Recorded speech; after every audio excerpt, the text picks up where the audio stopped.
जय भीम सभी साथियों को।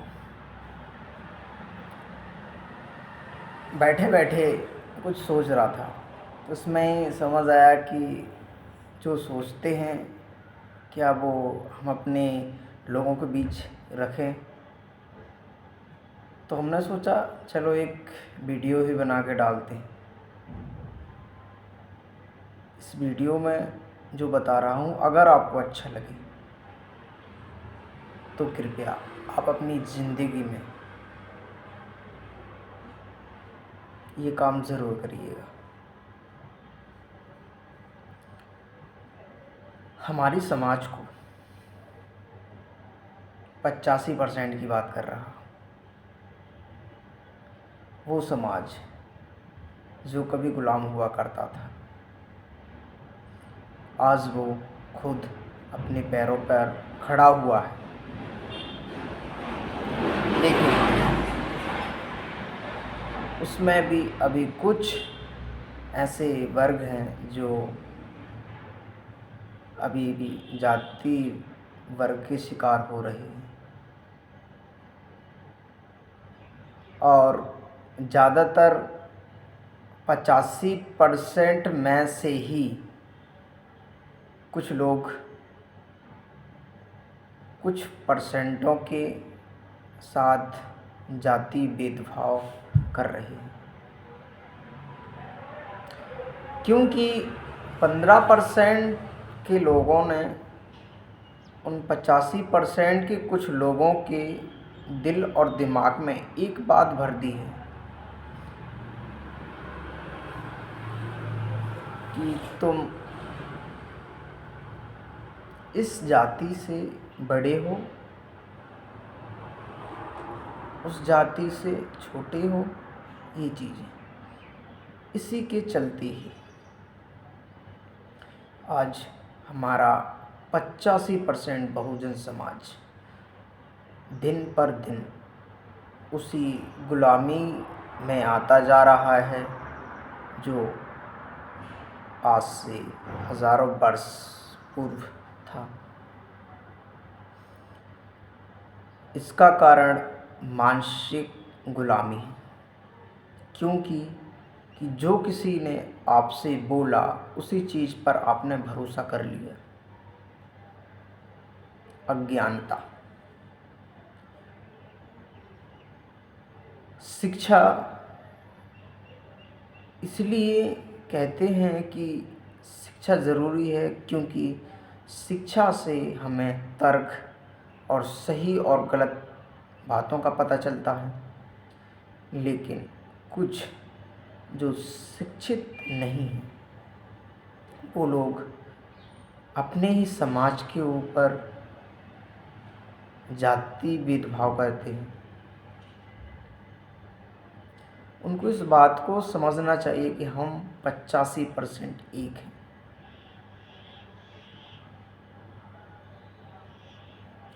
इस बात को आप समझ लें कि हमारे 85% को तोड़ा गया है। हम कल भी एक थे, आज भी एक हैं, लेकिन कुछ स्वार्थियों ने हमारे समाज को तोड़ दिया है।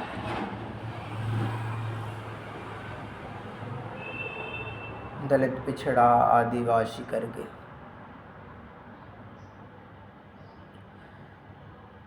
और एक और दूसरी बात, हमारे 85% में से कई लोग आज विधायक, सांसद बने बैठे हुए हैं। कुछ लोग सरकार में सरकारी कर्मचारी, पुलिस, आईपीएस, कलेक्टर एवं तमाम सरकारी कर्मचारी बनकर बैठे हुए हैं। Teachers, doctors, engineers. लेकिन जो भी 85% वाले लोग सत्ता में हों या नौकरियों में, वो आज अपने समाज को ही डुबाने का काम कर रहे हैं। हमने अपने लोगों को 85% में से चुन के संसद में भेजा है कि आप हमारा नेतृत्व करेंगे। हमारे समाज में होने वाले जातिगत भेदभाव एवं जो हमें सुविधाएं नहीं मिल रही हैं, उन सुविधाओं को आप पूर्ण करोगे। लेकिन आप सिर्फ संसद में जाके सिर्फ अपने ही परिवार एवं खुद स्वयं को बड़ा बनने की कोशिश कराते। 85% की वो जनता जिनने आपको चुनकर सांसद बनाया है, लेकिन आपने उन लोगों को ही अंधेरे में रखा।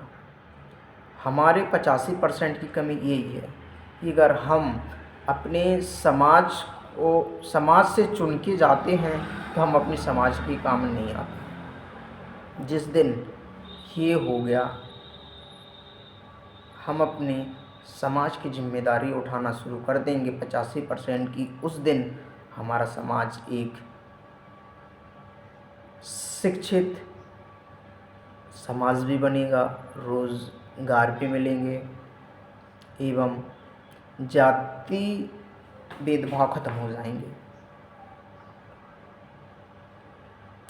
इस बात को 85% के वो लोग जो आज सांसद विधायक बनकर बैठी हैं और जो सरकारी कर्मचारी हैं, चाहे पुलिस हो चाहे अन्य वर्ग के लोग हों, उनको इस बात को समझना चाहिए। अगर हमें 85% को हक अधिकार दिलाना है तो हमें मानसिक रूप से स्ट्रांग होना चाहिए, ना कि किसी की बातों पर भरोसा।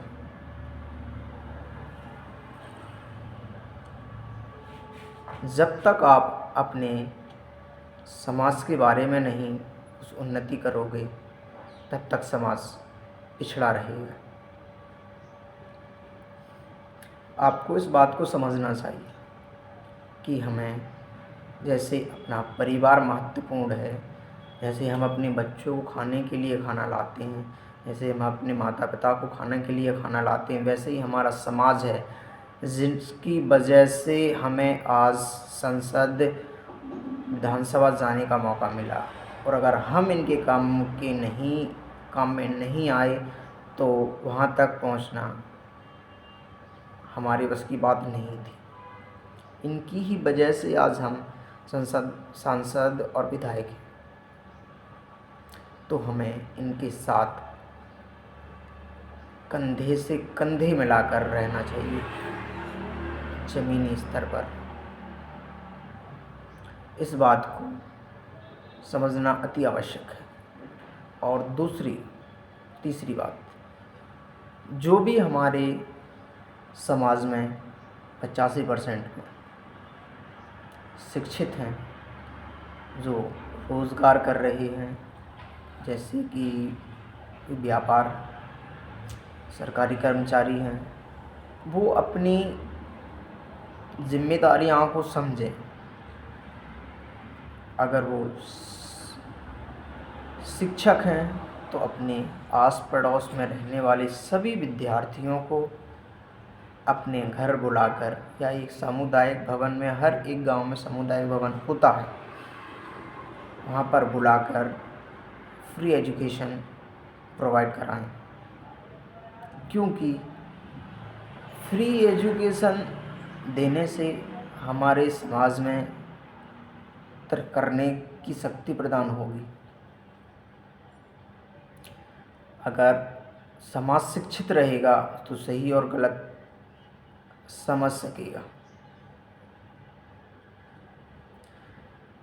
और अगर आपको अपनी समाज को जगाना है, उन्नति चाहते हो, तो हमें इस बात पर बहुत ध्यान देना चाहिए कि अगर हमारे पास जॉब है, हर मंथली पैसा आ रहा है, जिससे कि हमारे परिवार को समस्या नहीं हो रही है और आराम से खा रहे हैं, कोई दिक्कत नहीं। तो हमारा दायित्व बनता है कि हम अपने समाज को शिक्षित करें, चाहे आप किसी भी विषय से हो, चाहे आप मैथ हो तो अपने लोगों को मैथ पढ़ाएं, अगर आप साइंस के टीचर्स हो तो साइंस पढ़ाएं, इंग्लिश के टीचर्स हो तो इंग्लिश पढ़ाएं, सोशल साइंस के टीचर हो तो सोशल साइंस पढ़ाएं, अगर आप लॉ के जानकार हो तो आप लॉ पढ़ाएं। हर बंदा अपनी अपनी जिम्मेदारियां अपने समाज, अपने परिवार समझकर वो जिम्मेदारियां उठाएं, तो हमारा 85% बहुजन समाज आज और आने वाले समय में शिक्षा दर सबसे अधिक होगी, तर्क करने की शक्ति आएगी, कोई अंधविश्वास नहीं हो सकता उनके साथ, किसी भी बात पर यूं ही भरोसा नहीं कर सकती कि किसी ने बोल दिया कि भाई यहाँ पर ये हो रहा है तो तुरंत भरोसा कर लिया। नहीं भाई, पहले जाके देखेंगे क्या ये सत्य है तो उसको मानेंगे, नहीं तो नहीं। तो इस बात को आपको ध्यान रखना चाहिए। 85% के वो लोग जो सरकारी कर्मचारी हैं वो अपनी जिम्मेदारियां समाज के प्रति निभाएं, और जो आज 85% में कुछ लोग जो सांसद विधायक बनकर गए हैं, कृपया वो अपनी जिम्मेदारियां निभाएं। बस आप लोगों से यही निवेदन है।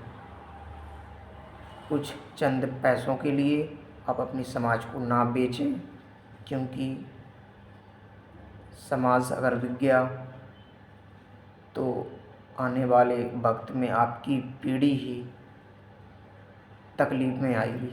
इसीलिए जैसा आपका परिवार है वैसा ही हमारा 85% समाज है। अगर आपको यह बात अच्छी लगी हो तो आप अपने दिल और दिमाग में बिठा लें और शिक्षा से और अपने अधिकारों से, अपनी जिम्मेदारियों से काम करें। जय भीम, जय संविधान, जय मूल निवासी।